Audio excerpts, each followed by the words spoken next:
Good morning guys, स्वागत आहे तुमचं माझ्या ब्लॉगमध्ये. तर आज ब्लॉगमध्ये काहीच नाही, आधीच सांगून टाकतो तुम्हाला. त्या रोज रोज ब्लॉग काढून कंटाळलो मी आता.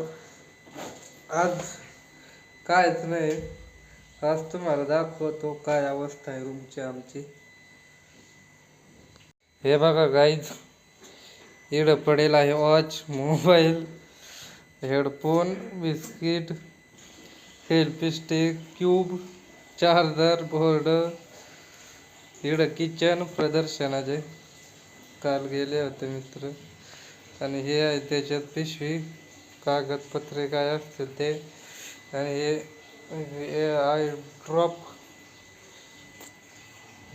आणि हे दोस्त खा रहे नाश्ता सुबह का, और वो भी पाव के साथ रात के बचे हुए. आणि हा आमचा फॅन काय, फॅन पण झाला आमचा. काय माहिती काय झालं आहे त्याला, फक्त करीत असतो, आवाज तर काय येत नाही त्याचा. आणि ही खालची परिस्थिती गाय. आपण न्यू चपला घेतल्या होत्या काल. काय तर आजच्या ब्लॉग मध्ये एवढंच. तुम्ही पण रेस्ट करा, उगाच कशाला व्हिडिओ पाहून तुमचा वेळ वाया घालवता. त्यापेक्षा तुम्ही काहीतरी करा. मी पण काहीतरी करतो आज. तर आजच्या दिवसासाठी एवढं. भेटू पुढच्या ब्लॉगमध्ये, तोपर्यंत बाय.